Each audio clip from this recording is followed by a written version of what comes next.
Hello and welcome, I'm Min Kobayashi, and today I'm going to be talking about whether Sky in the Deep is worth the hype. Sky in the Deep is a 2018 first novel by Adrienne Young. She is a young adult author who is American and the mother of 4 children and lives in California. That's my author biography. It's always weird when it's people that are alive. This is a novel that gives you a lot of Norse feels, and it is one that received a lot of hype on BookTube in 2018. However, I just read it this month, and I must say that I was not totally and utterly disappointed. I did have lower expectations going into it because I've heard mixed reviews, and as well as I didn't really know that if it would be my type of book. I do have a slight bias against girls that tend to be a little bit too actiony.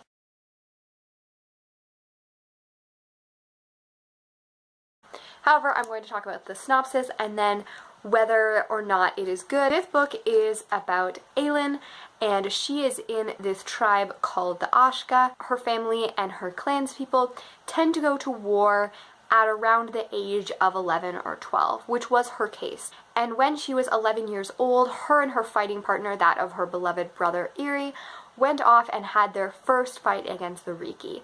And in this fight, her brother died. As is tradition in their clan, they left him to die on his own in a warrior's death, believing that he was already dead. However, he wasn't, because 5 years later, she sees him fighting across the battlefield. And he saves her life, and then the mysteries of what the heck is he doing and why is he on the opposite side? How could he betray her? And all the questions are unraveling and making her question everything she's ever thought about the Riki and her own tribe, and there's other forces at work and lots of questions of morality.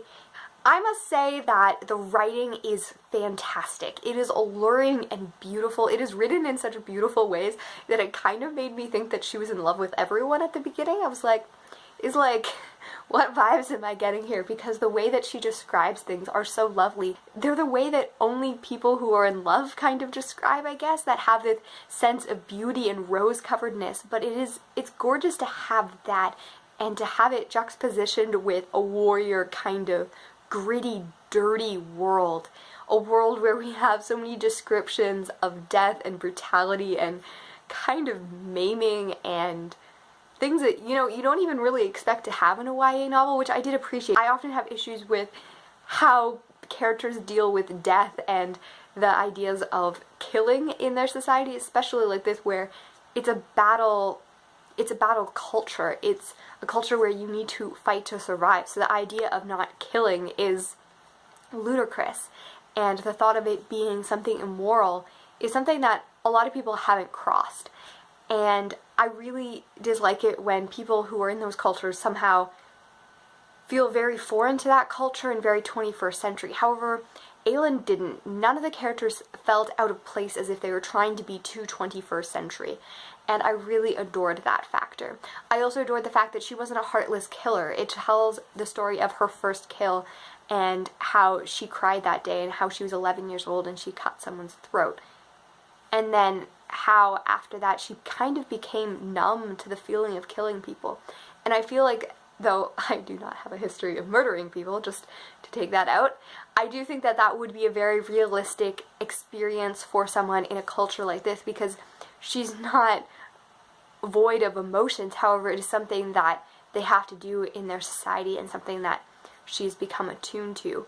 And I think that that was beautiful. The world building was so beautiful. It called back so many Norse feelings, the myths, and the way that they deal with gods and look at gods and how they interact with their lives. It felt very Norse-like. However, it wasn't the Norse gods. Adrienne Young created this whole mythos, and I always love when authors do it. It always makes it feel so vibrant and real, and I love that it connected with their cultures and how the Riki and Ashka live in different areas and have different climates and how that's different for them in fighting seasons. And I just loved exploring the history of that and how they have so many similarities and yet believe themselves to be so diverse. It was gorgeous in that. I really loved it.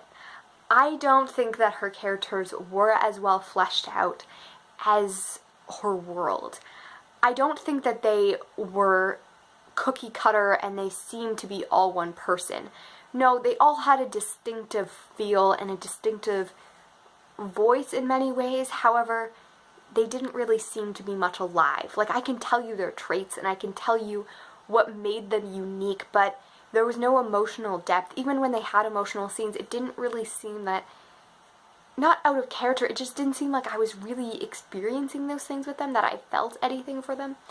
And that really broke my heart, because I wanted to love this book and I wanted to really be fully invested. However, I felt that as much as I cared about Elin and Iri and Mira and Fisk, I just didn't care about them emotionally. I was curious about how everything would turn out, but I didn't really care about their well-being. That was one of my major complaints. Also, as is, I guess, many of the plot points were quite predictable. The story didn't really throw me for a turn in any way. Nothing really happened that I was like, oh wow, that's so cool, or I didn't see that coming. It wasn't a bad plot, it just was a very generic plot, I guess. Then there was the romance. I'm not a huge shipper, I will admit that, but there was nothing really shipworthy about the romance.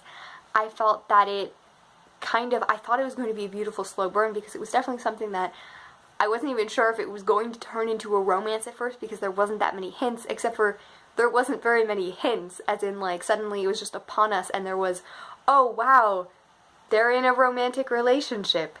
And then even when they got into a romantic relationship, it was like, they're not really addressing it, kind of the, we have better things to think about right now, we can't think about our feelings, except for that meant there was never any emotional depth or clarity or really why these people really interacted.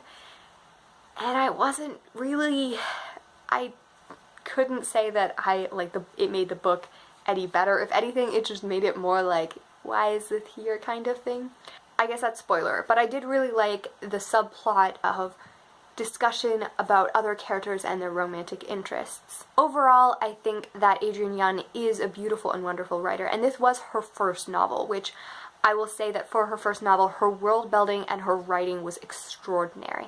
I would definitely read something else from her. Her book that is coming out this fall, called The Girl the Sea Gave Back, I am pumped for. It is a companion novel that takes place 10 years after this novel, and it focuses on one of the characters we met in this novel, which makes me really excited because I love the aspect of going to see what the results of this book and how that changes the world. And I think that her as a great world builder will do that fantastically. Well, in the end, as I said, I think Adrienne Young is a delightful writer, and I'm really looking forward to seeing where she's going in the future. This novel didn't completely win me over, though it definitely made me intrigued. I gave the novel a 2.75 on my rating. I wanted to make it a 3. 3 novels for me have to be really solid and they have to be worth a reread, and since I care so much about characters and their emotionality and about having a very well, and at least it doesn't have to be completely unique plot, but I want it to have some twists and turns, I couldn't make it a 3, but I put it as close as I could to a 3 because the world building and the writing was extraordinary. Anyways, I hope that you have a fantastic day, and I hope that you have fun reading and writing, and I'll see you in the next video. If you have read this novel, let me know your thoughts.